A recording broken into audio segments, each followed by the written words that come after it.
Hey everybody.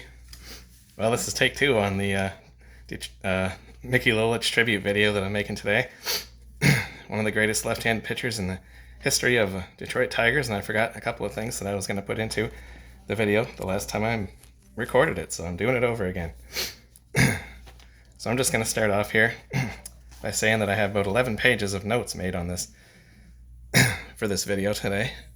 But if I included everything, it would take about 2 hours, I think, to put the whole thing out, so it's too long, and I'm just going to cut back to a little overview of his career and then mention a few of his key games in his career, and then a little notes at the end, personal notes, connections to things that I've seen and done in my lifetime, and that'll have to do it for this here video.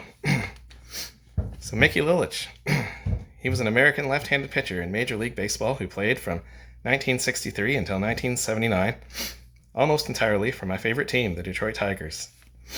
A three-time All-Star, he won at least 14 games every year from 1964 through 1974, striking out at least 200 batters 7 times.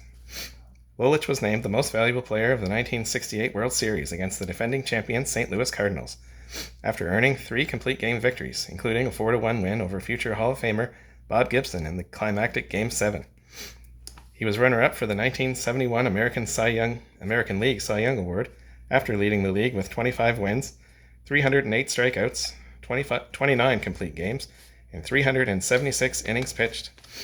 Also setting team records in strikeouts and with 45 games started, and helped lead the Tigers to a 1972 division title with 22 victories.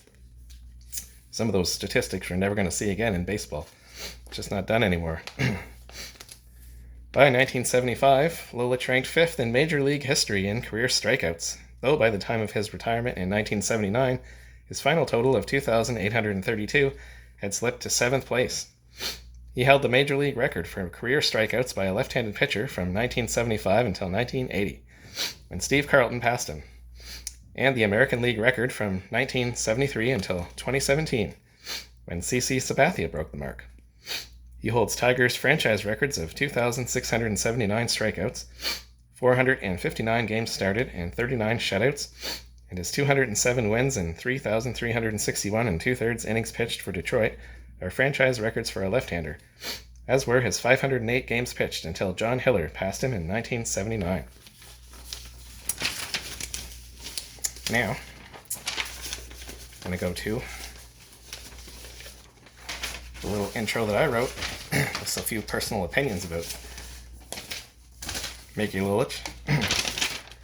This video qualifies as a Tiger of the Day video, in a way, as well as, sadly, an in memoriam, and also a tribute to who I consider the greatest left-handed pitcher in Tiger history, Mickey Lolich. I am sure I will get an argument about that from some older fans who saw Hal Newhouser pitch, or some new fans who will say Tarek Skubal has 2 Cy Young Awards to Lolich's none, wearing Mickey's old uniform number 29, by the way. But Skubal hasn't yet achieved the longevity of Lolich, and while Newhouser had a higher single-season win total, if you look at the overall body of work, Lolich's career win total is higher, both as a Tiger and in his overall career record, than Prince Hal's. Other left-handers who had more career wins got more of them with other teams than they did wearing the Old English D. Case in point, Frank Tanana. Again, not as much Tiger longevity, though, coming to the team as he did later in his career. I rest my case. So Mickey Lolich was born Michael Stephen Lolich in Portland, Oregon on September 12, 1940. And he made his Major League debut at the age of 22 years old on May the 12th, 1963, against the Cleveland Indians. He came into the game late in the game, in a game that the Tigers were leading 9-1 at the time, and they would eventually lose 9-3. But he came in relief. He relieved Bill Fall, who had relieved Bob Anderson, who himself had relieved Paul Foytak, who relieved the starting pitcher and losing pitcher, Don Mossy. The winning run was scored by Ellis Burton of Cleveland on a double by Max Alvis in the 4th inning, making a winner of Sam McDowell. Now, have some stuff on that game. his debut game back in 1963. If I can find the sheet. Let me see here. It's got to be this page. Yes, it is. Here we go. Lolich's big league debut. May 12th, 1963 at Tiger Stadium in Detroit. He entered the game in the top of the 8th inning, replacing Coot Veal, who had pinch hit for the previous Tiger pitcher, Bill Fall, in the bottom of the 7th. He struck out the first 2 batters he faced, Max Alvis and Sam McDowell, then got Vic Davalillo on a ground out to shortstop. In the 9th, Lolich retired Tony Martinez and Woody Held on a ground out and pop fly to second, walked Joe Adcock, then struck out Willie Kirkland. Gus Triendos homered in the bottom of the 9th, but Mike Rourke struck out pinch hitting for Lolich to end the game, a 9-3 Tigers loss. Sam McDowell went the distance for the win, while Detroit starter Don Mossy took the loss. The next thing we have is Detroit Tiger Mickey Lolich's first major league win. And this happened 16 days after his debut, May 28th, 1963, at Dodger Stadium against the Los Angeles Angels. And a 3-1 Detroit win. So, Mickey earned his first win, going the distance, giving up 1 run and 8 hits. He walked 1 and struck out 2 in the game. He gave up a double to Ken McBride, the opposing starter and losing pitcher. Also 7 singles. He gave up 2 singles to Leon Wagner and Albie Pearson apiece, and 1 each to McBride, Bob Perry, and Jim Fregosi. The winning run was scored by Norm Cash on a 2-run homer by Dick McAuliffe in the 6th inning. Made a winner out of Mickey Lolich for the first time in his career. Yep, and that was only his second start of his career in the major leagues. Yep. And, of course, complete games became a Lolich trademark. He was known for his longevity and toughness, and pitched a lot of complete games in his career. About 195, I believe it is. Now, the next thing I'm going to talk about is what I believe is Mickey Lolich's best all-time game in all of Major League Baseball that he ever pitched in. And that was a game that took place on May 29th, 1965 against Cleveland Indians, which was a 1-0 Detroit win in 10 innings in Detroit, where the opposing starter and the losing pitcher was Jack Kralik, who also went the distance himself and was kind of a hard luck loser. He gave up 6 hits and 1 run, but still lost 1-0. Lolich walked 3 and struck out 6 in the game. He gave up 2 hits, both singles, both to Leon Wagner. The winning run scored by George Thomas on a walk-off double by Dick McAuliffe in the 10th inning. Let's see if I can find the little write-up I had on that here.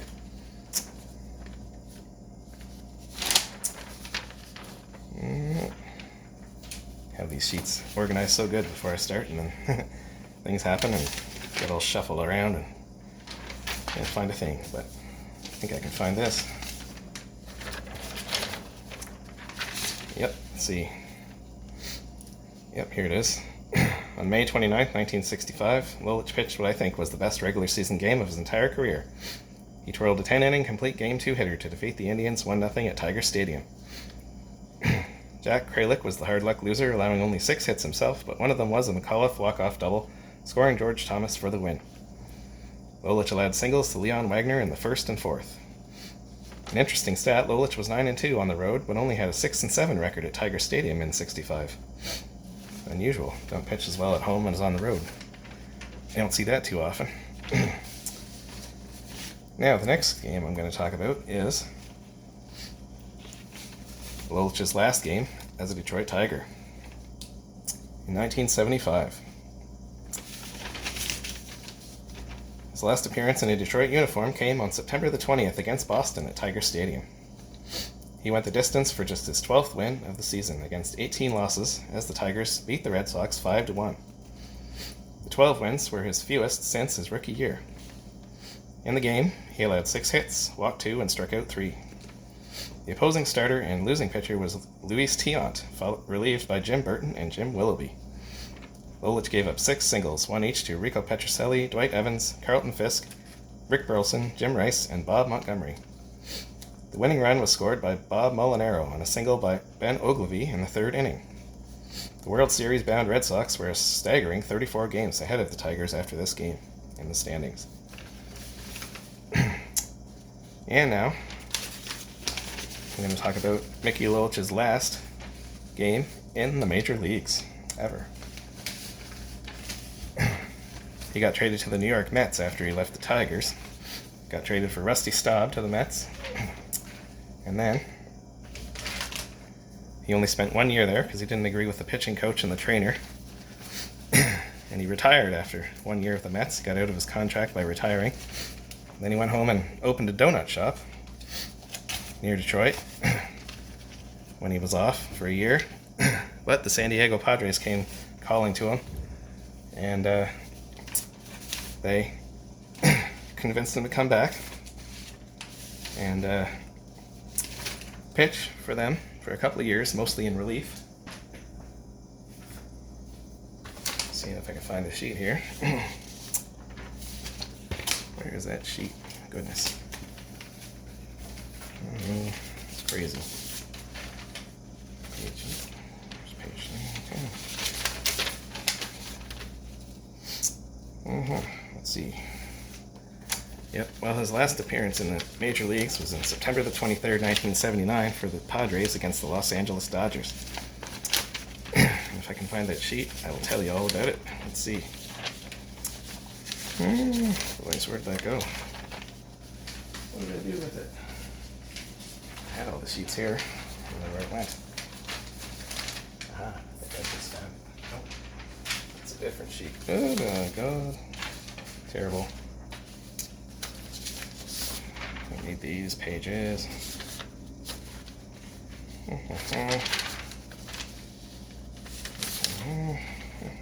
Boys, oh boys. I tell you. Ain't easy being greasy, I'll tell you that. Here we go. Mickey made his last major league appearance, the 592nd of his career, on September 23rd in San Diego against Los Angeles, in a 5-2 loss to the Dodgers. He pitched 1 inning, allowing a run on 3 hits, not walking or striking out anyone. He relieved losing pitcher Steve Mura, who had relieved starter Eric Rasmussen, that is. Lolich gave up a solo home run to Steve Yeager and 2 singles, one each to Ted Martinez and Joe Ferguson, who was the last batter faced by Mickey in the major leagues. Lolich was replaced on the mound by Mark Lee. So, from the first batter he ever faced, Max Alvis, to Joe Ferguson. Such was the arc of a career that lasted 16 years, 4 months, and 11 days. He was 39 years and 11 days old when he made his last major league appearance. 10 days later, on October 3rd, 1979, Lolich was released by the Padres. On his last Topps card, 1980 Topps, number 459, Lolich is smiling, standing with the stands of what looks like Candlestick Park in the background. On the back it says Mickey's cousin, Ron Lolich, was an outfielder with the White Sox and Indians from 1971 through 1973. He was listed at 6 feet tall and 215 pounds, and batting right. When he was released, Lolich decided to retire once again, this time for good. In retirement, Lolich remained active in charitable work and served as a coach at the Tiger Fantasy Camp in Lakeland, Florida, nearly every year.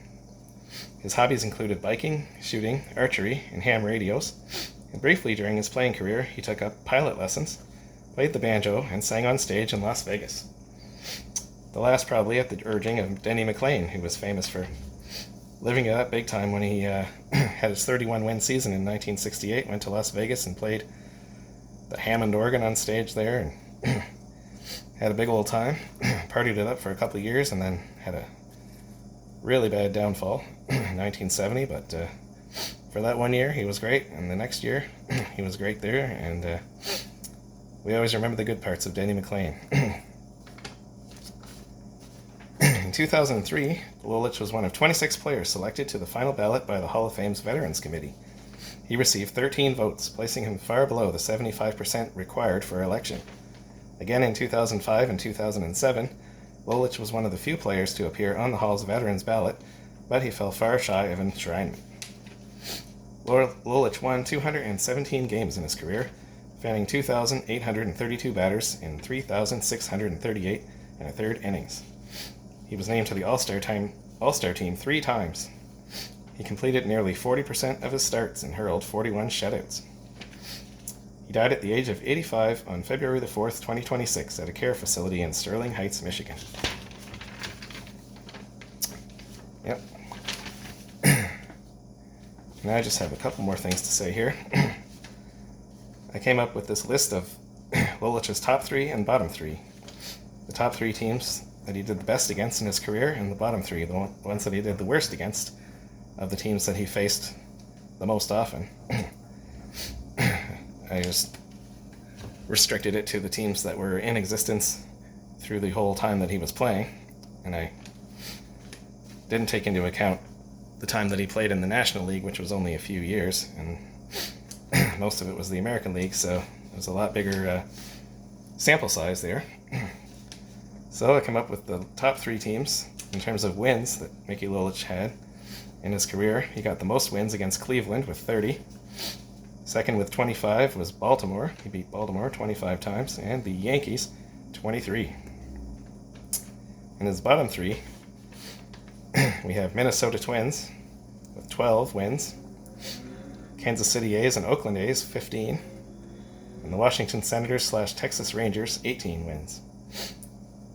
And as far as winning percentage goes, his top 3 highest winning percentages were against Cleveland with 638, Boston Red Sox 625, and Baltimore Orioles 568. In the bottom 3, teams that he struggled against the most: Minnesota 429, the Yankees 442, and the Kansas City and Oakland A's 484. And on a personal note, Mickey Lolich has a connection to London, Ontario, where I used to live, a couple of connections. After he stopped pitching in the major leagues, he, for a brief time, pitched in London for the semi-pro team called the London Majors in London, Ontario, where I used to live. This is before my time. It was probably in the early 80s, but he played for them briefly. Tried to keep the old fires burning. And then later on, this I definitely remember, he became the color commentator for the Detroit Tigers farm team in London, Ontario, called the London Tigers, in the late 80s and the early 90s. I think they had the team from about 1989 to 93 or so. And he was the color commentator with the play-by-play man who was the CFPL TV sports broadcaster, Pete James. They were the team, broadcast team for the London Tigers, AA farm team of the Detroit Tigers, who brought a lot of players to the Detroit Tigers in the 90s. Travis Fryman, Milt Kyler, Scott Livingstone, and many more. Those are just the top 3 that sort of come to mind at the moment. So yeah, this has been a tribute video, an in memoriam video. Rest in peace, Mickey Lolich. I sure do remember you well, even though I was too young to see you play. Hope you all enjoyed this video, and have a good day, and I'll be back soon with another video. It's been a long time since I made a Stories in a Song video, so I think it's about time that I made another one. I got one more Bee Gees song to do called Too Much Heaven, and that will be the end of it for the Bee Gees. But be here next time, because I ain't even started yet, so have a great day, everyone. Bye now.